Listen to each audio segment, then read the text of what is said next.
रामायण में 4 घाट हैं। कितने घाट? 4। एक घाट पर बैठे तुलसीदास जी। इस घाट का नाम है शरणागति घाट। तुलसीदास जी के श्रोता भी हैं। बोले कौन? बोले मन। यहां वक्ता गोस्वामी तुलसीदास जी हैं, श्रोता मन। रामायण का दूसरा घाट सुनिए। रामचरितमानस में दूसरा घाट है याज्ञवल्क्य और भरद्वाज मुनि का। यहां पर श्रोता भरद्वाज मुनि है, वक्ता याज्ञवल्क्य जी। इस घाट का नाम क्या है? बोले इस घाट का नाम है कर्मकांड घाट।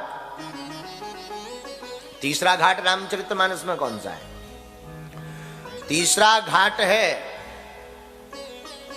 ज्ञान घाट। इस ज्ञान घाट में वक्ता है भूत भावन भोले बाबा। श्रोता कौन है? बोले पार्वती मैया। रामायण में 4 जगह कथा चल रही। एक जगह गोस्वामी जी सुना रहे, अपने मन को चेला बनाए। दूसरी तरफ याज्ञवल्क्य मुनि सुना रहे भरद्वाज जी को कर्मकांड घाट में।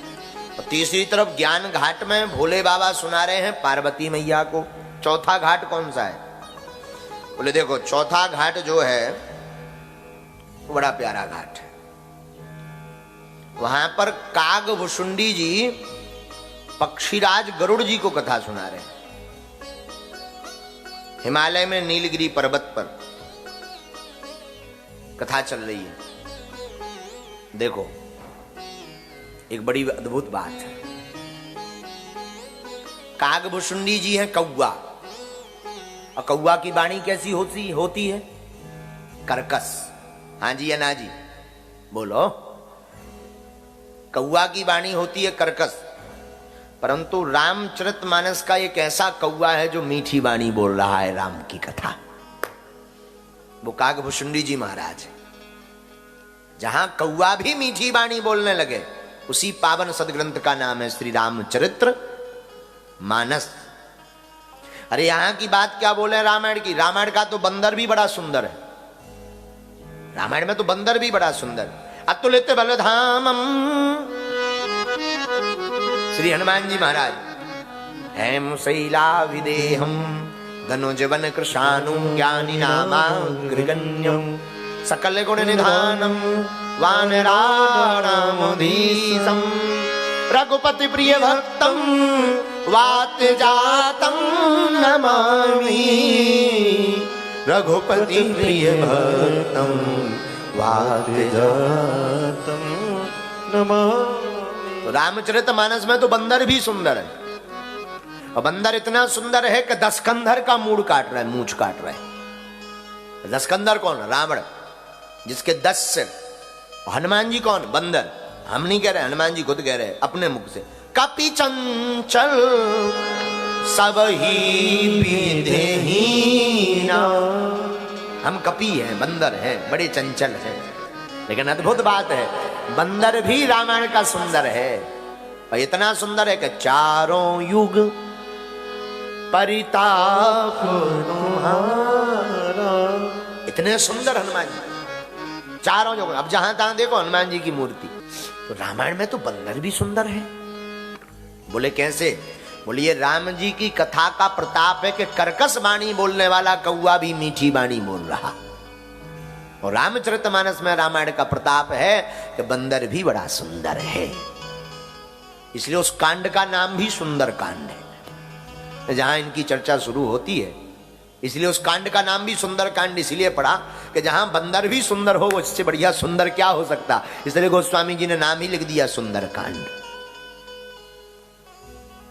चारों घाटों पर अलग अलग कथा चल रही है। देखो कथा है दर्पण। दर्पण जानते हैं? आईना, शीशा, मिरर। आईना के सामने आप बैठोगे तो वो वही बताएगा जो आप होगे। और तुम धरे तो हो काले कलूटे, और तुम उसके सामने जाओ कहो एकदम गोरा ठटरी के बरे। दर्पण का काम है जो आप हो वो दिखाएगा। उसी प्रकार कथा भी है दर्पण। आप कथा में बैठोगे तब आपको पता लगेगा कि आप कितने अच्छे और कितने बुरे हो। ज्यादातर लोग दिखा भी ज्यादा होते हैं। हम जो होते नहीं वो दिखाना चाहते कि लोग हमें ये माने। पर लोग मानते वही है जो तुम होते हो, ये ध्यान रखना। हम दिखाना वो चाहते हैं कि जो है नहीं। हाँ, और ये सबकी भूल है। प्रायः सब लोग वो दिखाना चाहते जो वो होते नहीं। लेकिन ईश्वर की ऐसी माया है कि उसको इतना ही सम्मान मिलता है जितने वो होते हैं। तो कथा है दर्पण। जीवन होना चाहिए राम जी के चरणों में अर्पण, तब कुछ बात बनेगी। कथा रूपी दर्पण में आकर के आप विराजमान भय और राम जी के चरणों में समर्पण नहीं भय, अर्पण नहीं भय, तो हम आपसे बढ़कर के कोई भी भाग्यहीन व्यक्ति नहीं है। कथा में आकर के एकदम नतमस्तक हो जाओ, न्यूट्रल। बुद्धि विवेक लगाने की जरूरत ही नहीं कि हम बहुत अमीर आदमी हैं या लोग क्या कहेंगे, हम नचेंगे तो, या हम ताली बजाएंगे तो लोग क्या कहेंगे, घुटना का क्या होगा। अरे घुटने का क्या होना, वो तो वैसे ही दर्द कर रहे हैं और करेंगे। ये सोचो ही मत। क्षमता वही है जो उसके काम की हो। अभी हम बताने लगे कमर और घुटनों के दर्द से निजात पाइए, एक मंत्र हम बताते, सबके कान खड़े हो जाएंगे। बगल वाला सो रही है, चुप हो जा, मंत्र काबूल है, देख पढ़ सुन, मंत्र सुन। और कहें कि भाई सीताराम सीताराम गाओ, यही सार। अरे बोले ये तो नॉर्मल बात है। हाँ, एक गुरुजी ने ऐसे ही एक नया चेला बनाया। गुरुजी चेले खुश रहो, गुरुजी कुछ सुनाओ। गुरुजी बोले राम राम किया कर। अरे बोले राम राम छोटी मोटी बात बता, जो तो सबको ही करता, कुछ ऊंचा सुनाओ, ऊंचा। गुरुजी बोले तो रामायण पढ़ा करो। अरे बोले रामायण, ये तो कुछ ऊंचा। गुरुजी समझ गए चेला नहीं गुरु ही मिल गया है। गुरुजी ने कहा भैया जब राम राम नहीं करना, रामायण नहीं सुनी तो गीता सुनाए। हाँ ये कुछ चलेगी, गीता सुनाओ गीता। गुरुजी बोले गीता कल सुनाएंगे, महात्मा आज सुन लो। तो गुरुजी ने बढ़िया भाई ये श्लोक सुनाया, गावो दोगदा गोपाल नंदना। हम आप सभी भगवान के बछड़े हैं, गायन रूपी दो में बढ़िया जो है भगवान दोह रहे हैं। इस प्रकार से अर्थ बताना प्रारंभ किया गुरुजी ने। ज्यों गुरुजी अर्थ बताएं सो चेला बोले आहा। गुरुजी एक शब्द बोल ना पाए, गीता पर बोले आहा। गुरुजी को लगे चेला हाँ ज्यादा समझ में आ रही, बहुत बुद्धिमान है। तो 1.5 घंटा के प्रवचन गुरुजी ने 4 घंटा ठोक दिए। बाद में कहा क्यों भाई तुम्हें समझ में आया? बोले हमें और समझ में नहीं आया। आपने समझाया कम, हमने समझा ज्यादा। गुरुजी बोले हम ही पगला थे जो नहीं समझ पाए, तुम तो सब समझ। अच्छा कुछ संशय हो तो पूछो। बोले हमें वो संशय, आप चिंता ही छोड़ो। अरे बोले कम से कम गुरुजी की इज्जत तो धरती, कुछ तो पूछ, तना की मना पूछ।